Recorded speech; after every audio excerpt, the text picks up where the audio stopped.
तो सबसे पहले हम यूनिट 3 स्टार्ट करने से पहले हम देखते हैं एक बार ब्रीफ में कि डाइलेक्ट्रिक्स क्या होते हैं।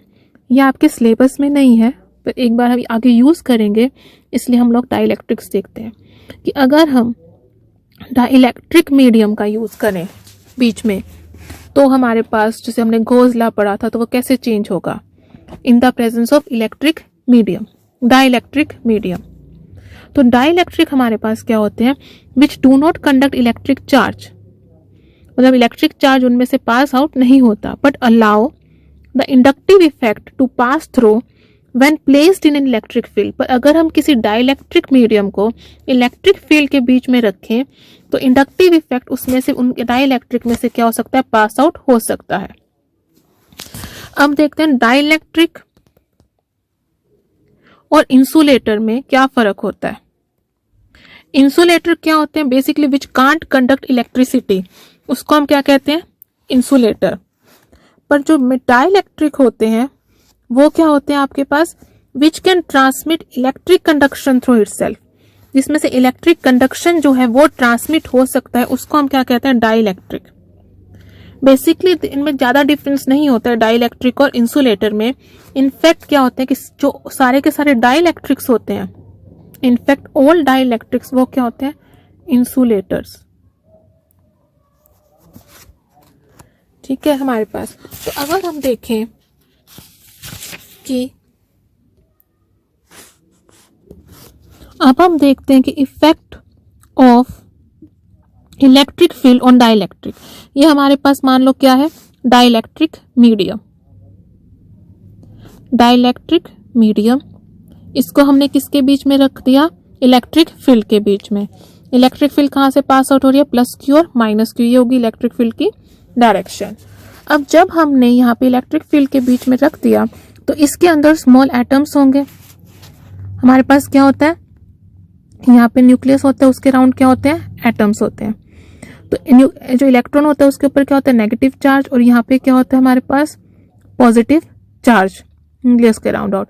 तो जब हम इसको इलेक्ट्रिक फील्ड में रखेंगे किसी भी एटम में, तो जो हमारे पास न्यूक्लियस है और जो इलेक्ट्रॉन है, पॉजिटिव और नेगेटिव चार्ज है, उनमें क्या हो जाता है, थोड़ा बहुत डिस्प्लेसमेंट आ जाएगा।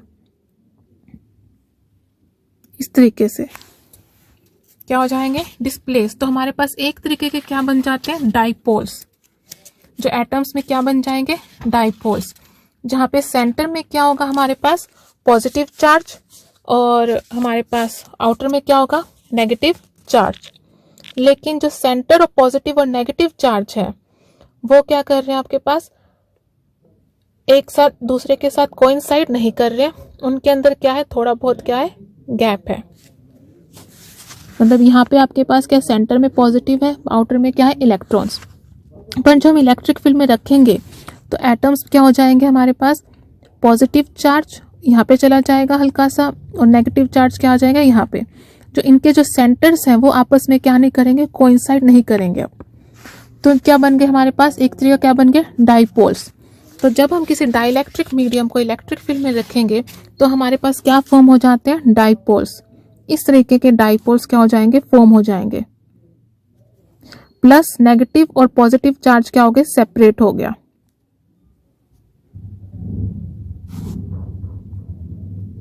यहाँ पे हमारे पास क्या हो गए, डाइपोल्स फॉर्म हो गए। पॉजिटिव नेगेटिव, पॉजिटिव नेगेटिव, ये सारे एटम्स हो गए, इनमें क्या हो गया, डाइपोल्स बन गए डाइलेक्ट्रिक मीडियम के अंदर। अब हमारे पास क्या है, जो ये सारे पॉजिटिव नेगेटिव पॉजिटिव है, ये तो आपस में क्या हो जाएंगे, कैंसल आउट हो जाएंगे। ये जो नेगेटिव है पॉजिटिव से कैंसिल, ये सारे क्या हो जाएंगे, कैंसिल। सिर्फ हमारे पास क्या बचेगा, ये चार्ज और ये नेगेटिव चार्ज, बाकी सारे आपस में क्या हो जाएंगे, कैंसिल आउट हो जाएंगे। यहाँ पे हमारे पास क्या आ जाएगा, नेगेटिव, और यहाँ पे हमारे पास क्या आ जाएंगे, चार्जेस पॉजिटिव। बाकी सारे चार्जेस क्या हो गए, कैंसिल। इनको हम क्या बोलते हैं, induced surface charges. Induced surface charges, क्योंकि ये चार्जेस इलेक्ट्रिक फील्ड के रीजन, इलेक्ट्रिक फील्ड लगाने से चार्जेस डाइलेक्ट्रिक मीडियम में क्या इंड्यूस्ड हुए हैं, तो इसलिए इनको बोलते हैं इंड्यूस्ड सरफेस चार्जेस। और जो ये आउटर में जो पहले से ही लगे हुए थे, इनको हम बोलते हैं फ्री चार्जेस। ये हमारे पास क्या होते हैं, फ्री चार्ज। तो अब इनके कारण हमारे पास अंदर भी क्या होगी, इलेक्ट्रिक फील्ड प्रोड्यूस्ड होगी, जिसको हम क्या डिनोट कर देते हैं, EI से। तो इन द प्रेजेंस ऑफ डाइलेक्ट्रिक हमारे पास जो रिजल्टेंट इलेक्ट्रिक फील्ड थी वो क्या हो जाएगी, चेंज।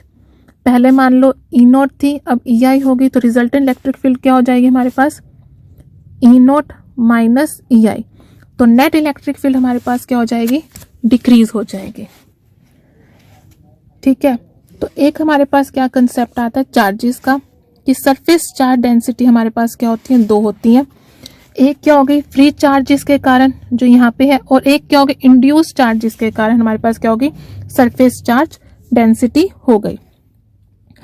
तो हमारे पास जो सरफेस चार्ज डेंसिटी और एक हमारे पास क्या होती है similarly volume charge, surface charge density हो गई, एक इसके कारण हो गई जो स्लैब फेसिस के ऊपर है वो क्या है, फ्री सरफेस चार्ज है, उनको हम सिग्मा एफ से डिनोट कर देंगे, और एक हमारे पास जो इंड्यूस सरफेस चार्ज है उसको हमने डिनोट कर दिया सिग्मा आई से।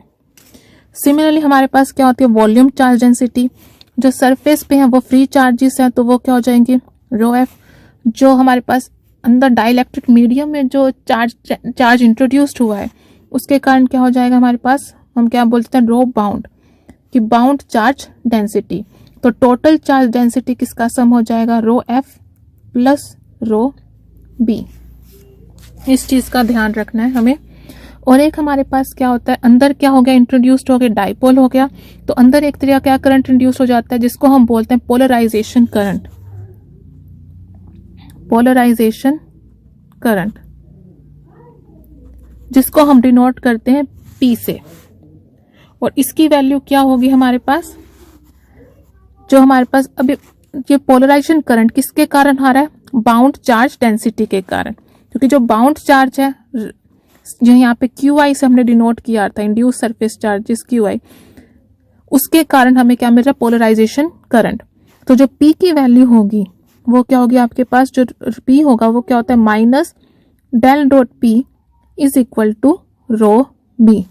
इस चीज का ध्यान रखना है हमने, जो पोलराइजेशन करंट होगा डाइलेक्ट्रिक मीडियम में वो क्या होगा minus del dot P vector is equal to rho B.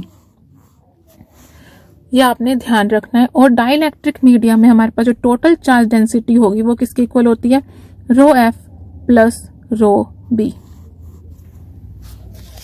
एक और चीज हम ध्यान रखेंगे इसके अंदर, एक चीज हमारे पास क्या यूज होती है इसमें, डिस्प्लेसमेंट वेक्टर।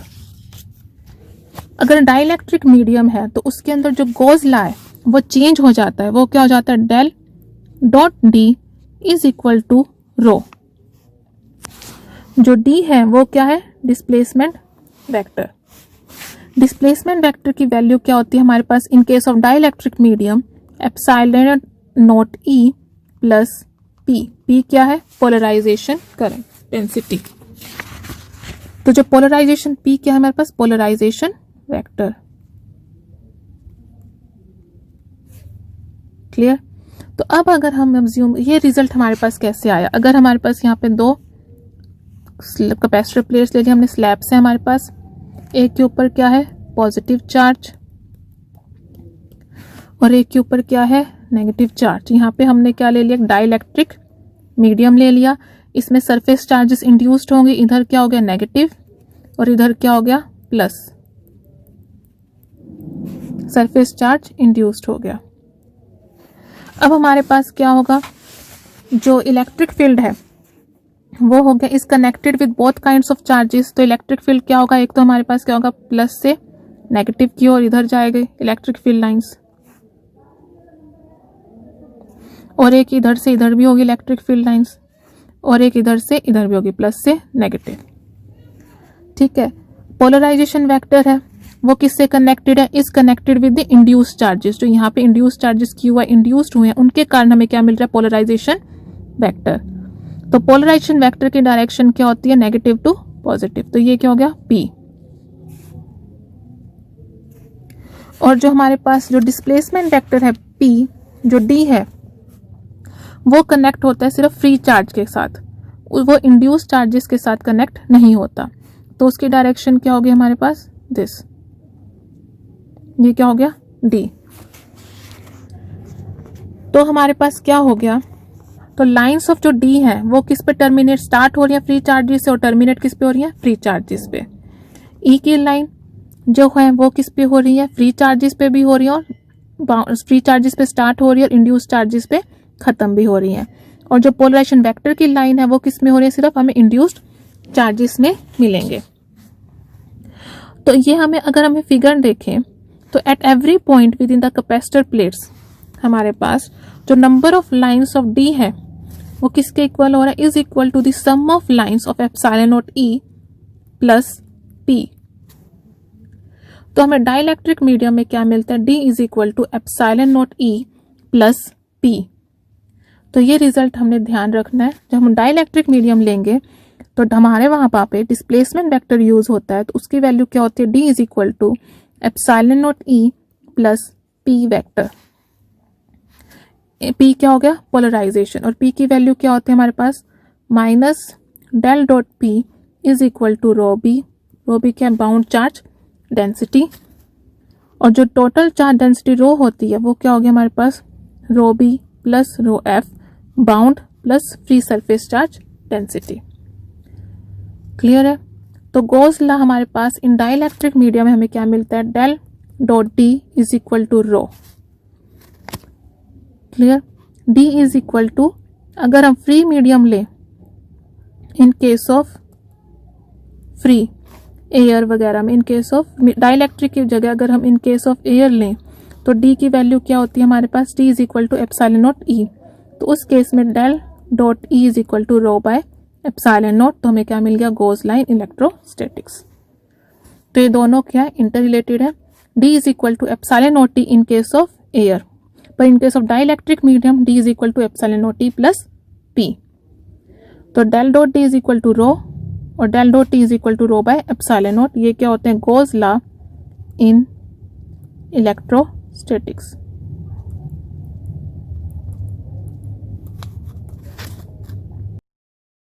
तो अभी हम क्या स्टार्ट करेंगे, यूनिट 3 इलेक्ट्रोमैग्नेटिक थ्योरी।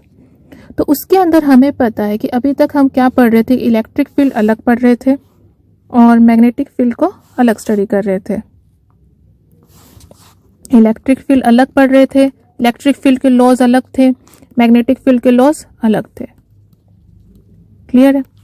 पर जब ऑरेस्टेड ने देखा कि अगर वायर में से, किसी वायर में से करंट फ्लो कर रहा है तो वहां पे हमें क्या मिलेगी, मैग्नेटिक फील्ड। और फिर उसके बाद हमारे पास क्या आया कि Faraday law of electromagnetic induction, कि अगर किसी भी वायर में से मैग्नेटिक फील्ड है वो चेंज हो रही है तो वहां पे हमें क्या मिलती है, E is equal to minus D phi by D T. अगर मैग्नेटिक फ्लक्स चेंज हो रही है तो हमें क्या मिलेगी, इंड्यूस्ड ईएमएफ इंट्रोड्यूस्ड हो जाएंगे। ये क्या था, Faraday law of electromagnetic induction. तो जब हमने इन सबको देखा तो उसके बाद क्या हो गया हमारे पास, जिसको हम इलेक्ट्रिक फील्ड और मैग्नेटिक फील्ड को सेपरेट सब्जेक्ट मान रहे थे, वो क्या है, सेपरेट नहीं है। जहां पे इलेक्ट्रिक फील्ड होगी वहां पे क्या होगी, मैग्नेटिक फील्ड होगी। जहां पे मैग्नेटिक फील्ड होगी वहां पे क्या होगी, आपको इलेक्ट्रिक फील्ड मिलेगी ही मिलेगी। अगर हमारे पास कोई चार्ज है वो रेस्ट पोजीशन पे है, स्टेशनरी है, तो वहां पे हमें क्या मिलेगी, सिर्फ इलेक्ट्रिक फील्ड। पर अगर कोई चार्ज है वो एक्सेलरेट कर रहा है, तो चार्ज अगर एक्सेलरेट कर रहा है या मूव कर रहा है, स्टेशनरी नहीं है, तो अगर चार्ज मूव कर रहा है तो वहां पे करंट होगा, तो वहां पे हमें क्या मिलेगी, इलेक्ट्रिक फील्ड भी मिलेगी और मैग्नेटिक फील्ड भी मिलेगी। और अगर इलेक्ट्रिक फील्ड है, वेरी कर रही है टाइम के साथ किसी भी रीजन में, तो वहां पे हमें क्या मिलेगी, मैग्नेटिक फील्ड मिलेगी। और अगर मैग्नेटिक फील्ड है वो टाइम के साथ वेरी कर रही है किसी भी रीजन में, तो वहां पे हमें क्या मिलेगी, इलेक्ट्रिक फील्ड मिलेगी ही मिलेगी। तो ये जो फैक्ट्स थे आपके पास, इलेक्ट्रिक फील्ड या फिर ईएमएफ, तो ये जो फैक्ट्स थे, ये सारे कुछ जो स्टडी किया उसको मैक्सवेल ने कंबाइन किया सबको in a form of set of 4 equations. Maxwell ने इन सबको कंबाइन किया इनटू 4 सेट ऑफ, मैक्सवेल कोई नया लॉ इंट्रोड्यूस नहीं लेकर आया, जो अभी तक हमने इलेक्ट्रिसिटी और मैग्नेटिज्म अभी तक जो पढ़ा था उसी को मैक्सवेल ने कंबाइन किया। और जब देखा तो उसने स्टडी किया कि जो इलेक्ट्रिक फील्ड और मैग्नेटिक फील्ड है वो क्या है, एक कंबाइंड सब्जेक्ट है, मतलब जहां पे इलेक्ट्रिक फील्ड होगा वहां पे मैग्नेटिक फील्ड होगा, और जहां पे मैग्नेटिक फील्ड होगा वहां पे इलेक्ट्रिक फील्ड हमें मिलेगा ही मिलेगा। तो मैक्सवेल ने कंबाइंड की 4 सेट ऑफ इक्वेशंस और हमें मिलती हैं, उनको हम कहते हैं मैक्सवेल्स इक्वेशंस। और उन्हीं मैक्सवेल इक्वेशंस को आज हम स्टडी करेंगे। तो जो फर्स्ट मैक्सवेल इक्वेशन है वो क्या होती है, हमें रिप्रेजेंट करती है गॉस लाइन इलेक्ट्रोस्टैटिक्स। और वो गॉस लॉ हमें पता है क्या होता है, del dot T is equal to rho by epsilon naught और del dot D is equal to रो।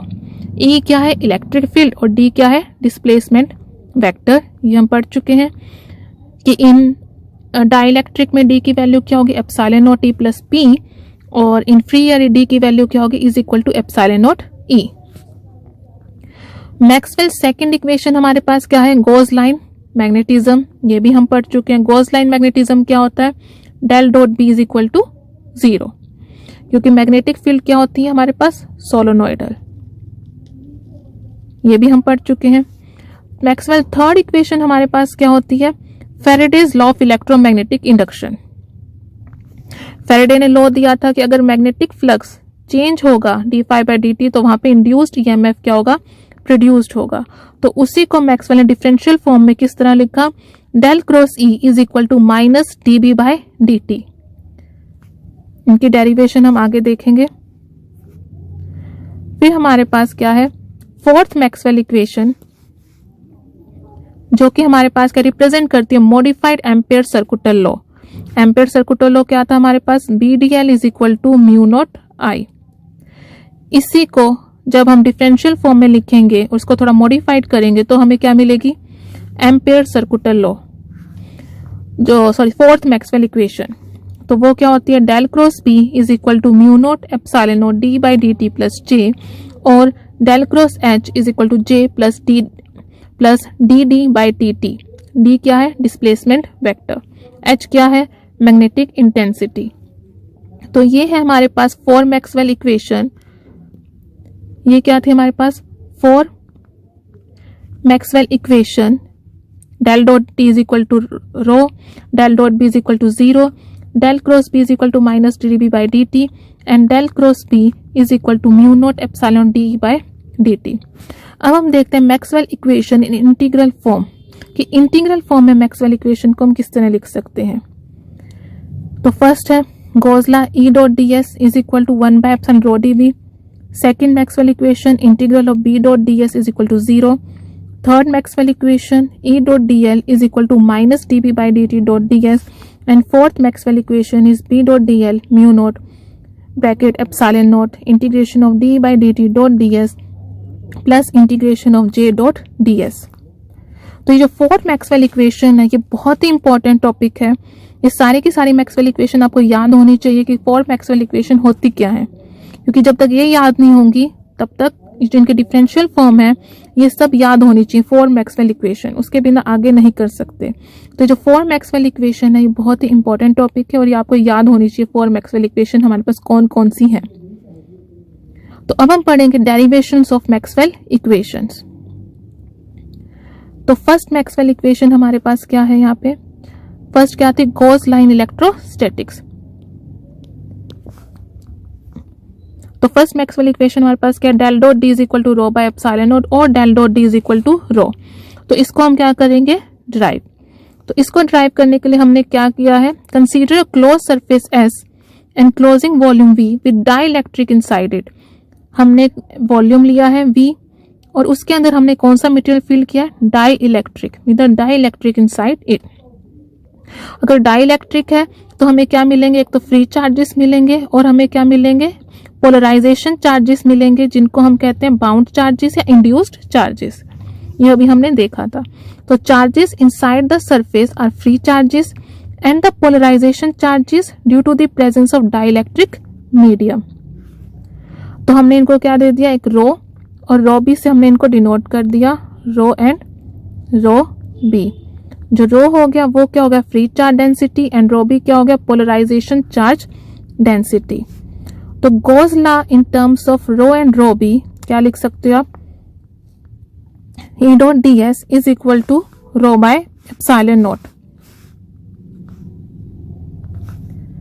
हमें पता है ई डॉट डी एस हमारे पास क्या होता है, गॉस लॉ हमारे पास वरना क्या होता था, E dot D S is equal to rho by epsilon naught, यही होता था। पर यहाँ पे अब डाइलेक्ट्रिक मीडियम है तो रो क्या हो जाएगा हमारे पास, रो क्या है फ्री चार्जेस और रो भी क्या है बाउंड चार्जेस, तो टोटल रो क्या हो जाएगा हमारे पास, rho plus rho B. Clear? तो Gauss law in terms of rho and rho B can be written as 1 by epsilon naught E dot ds is equal to 1 by epsilon naught rho plus rho B into dv। तो P क्या हो गया, P भी the polarisation vector which measures the electric dipole moment induced per unit volume और polarized charges per unit area। तो P हमने पढ़ा था पोलराइजेशन वेक्टर जो किसके कारण आता है आपके पास, इंड्यूस्ड चार्जेस या बाउंड चार्जेस के कारण, डाइपोल मोमेंट जब फॉर्म हो जाते हैं। तो polarised charge density is given by, जिसको हम डिनोट करते हैं P से, रो से, पोलराइज्ड चार्ज डेंसिटी क्या होगी, rho B is equal to minus del dot P। P क्या है हमारे पास, पोलराइजेशन वेक्टर, तो rho B is equal to minus del dot P। तो E dot D S is equal to, हम यहाँ पे रो बी की वैल्यू क्या पुट कर देंगे, minus del dot P 1 by epsilon naught, यहाँ पे क्या इंटीग्रेशन ऑफ V, क्योंकि वॉल्यूम के रो इंटीग्रेशन करें, यहाँ पे क्या करें क्लोज सरफेस इंटीग्रल है, तो 1 by epsilon naught V rho minus del dot P into dv। अब हम क्या यूज करेंगे, गॉस डाइवर्जेंस थ्योरम। हमारे पास गॉस डाइवर्जेंस थ्योरम क्या होती है, E डॉट डी एस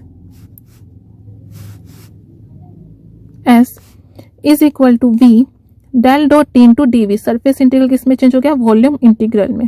तो जो इक्वेशन नंबर 2 थी वो हमारे पास क्या बन गई, V E dot D S की जगह क्या गया, del dot T dv is equal to 1 by epsilon naught rho, P की जगह यहाँ लिख दिया हमने del dot P into dv।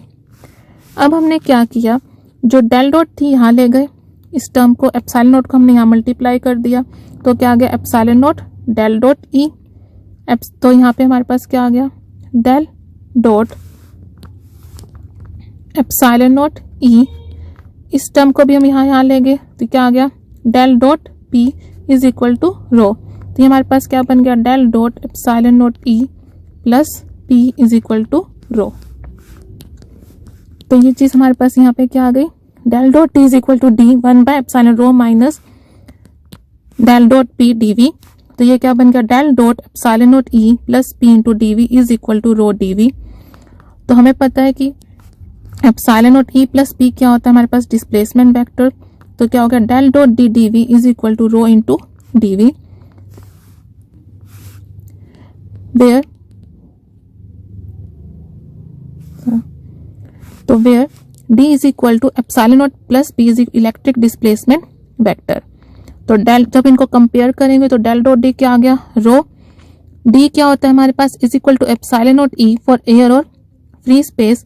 तो D की वैल्यू हमने एप्सिलॉन नॉट E पुट कर दी, तो हमारे पास क्या आ गया, del dot T is equal to rho by epsilon naught. ये क्या मिल गई हमें, मैक्सवेल फर्स्ट इक्वेशन। अब हम क्या करेंगे, मैक्सवेल सेकंड इक्वेशन क्या है, del dot B is equal to 0। ये किसको रिप्रेजेंट कर रही है, गॉस लाइन मैग्नेटोस्टैटिक्स। ये क्या स्टेट करती है, it states that the total magnetic flux through close surface is equal to 0। क्योंकि मैग्नेटिक फील्ड लाइंस क्या होती हैं, solenoidal closed. It signifies that no monopole exist. जैसे हमें इलेक्ट्रिक फील्ड, इलेक्ट्रिक में तो चार्जेस में तो सिंगल चार्ज एग्जिस्ट कर सकता है, पर जब मैग्नेटिक में हमें पास कोई भी सिंगल नहीं कर सकता, डाइपोल। जब भी हम कोई भी मैग्नेट लेंगे तो हमारे पास अगर नॉर्थ होगा तो साउथ भी होगा, हमारे पास कभी अकेला नॉर्थ पोल हमें कभी नहीं मिलेगा। तो इस वजह से जो मैग्नेटिक फील्ड होती है वो हमेशा पास करेंगे through close surface is equal to 0। हमें मोनोपोल नहीं मिलता कभी भी मैग्नेटिज्म में, कभी भी आपको चाहे इसको कितना भी छोटा काट दो, हमें मोनोपोल मैग्नेटिक फील्ड में कभी भी नहीं मिलेगा। अगर नॉर्थ होगा तो साउथ भी होगा, हमेशा क्या होगा, डाइपोल से ही मिलेगा। The study of magnetism has resulted into the fact that the magnetic field lines form closed loops. Magnetic field lines क्या form करती हैं, form closed loops. Therefore, the number of magnetic field lines entering any closed surface are always equal to that of the lines coming out. जितनी number of magnetic fields enter हो रही हैं उतनी ही out हो रही हैं। तो B dot ds क्या हो गया, 0।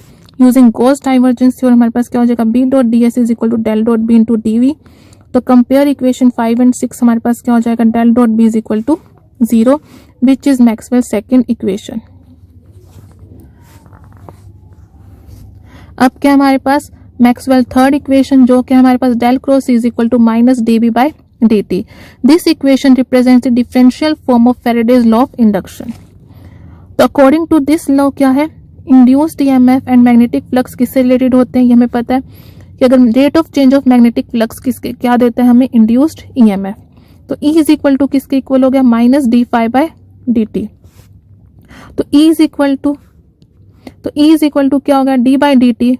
फाई की वैल्यू क्या होती है, B dot D S. Flux किसके इक्वल होता है, magnetic field factor into surface area. तो फाई की जगह हमने क्या लिख दिया, B dot D S.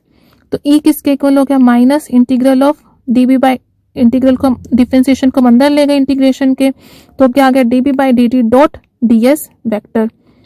E की जगह हम क्या लिख सकते हैं, E क्या है, ईएमएफ। तो E की जगह हम क्या लिख सकते हो आप, जो पोटेंशियल ईएमएफ किसके इक्वल होगा, पोटेंशियल के। हमने पढ़ा था कि पोटेंशियल किसके इक्वल होता है, line integral of electric field. या फिर E इज इक्वल टू हमने पढ़ा था E क्या होता है, माइनस डेल बी, ठीक है, या फिर minus D V by D R. तो ये क्या हो, E इज इक्वल टू, अगर इसके इक्वल तो V पोटेंशियल किसके इक्वल होगा, EMF is equal to E dot D L, line integral of electric field. तो हमारे पास यहाँ क्या, E की जगह हमने क्या लिख दिया, E dot D L is equal to minus D B by D T dot D S. अब यहाँ पे हम क्या लगा सकते हैं, स्टोक्स थ्योरम। स्टोक्स थ्योरम के पता है हमें लाइन इंटीग्रल किस में चेंज हो जाएगा, सरफेस इंटीग्रल में। तो E dot D L is equal to del cross E dot D S. तो E डॉट डी एल की जगह हमने क्या लिख दिया, del cross E dot D S surface integral minus D B by D T dot D S. इसको यहाँ ले गए तो हमारे पास क्या आ गया, del cross C plus D B by D T dot D S is equal to 0 और del cross C plus D B by D T is equal to 0। तो del cross E is equal to minus D B by D T which represents the Maxwell third equations. तो ये हमने आज हमने जो derivation किया वो क्या, मैक्सवेल फर्स्ट इक्वेशन का, सेकंड इक्वेशन का एंड थर्ड इक्वेशन का। तो ये आपने सारा अपनी जो नोटबुक में सारा लिखना है और सारा आपने इसको करके देखना है, तभी समझ आएगा। बहुत इंपॉर्टेंट आर्टिकल है। और मैक्सवेल फोर्थ इक्वेशन की जो डेरिवेशन है वो हम करेंगे नेक्स्ट लेक्चर में। ओके।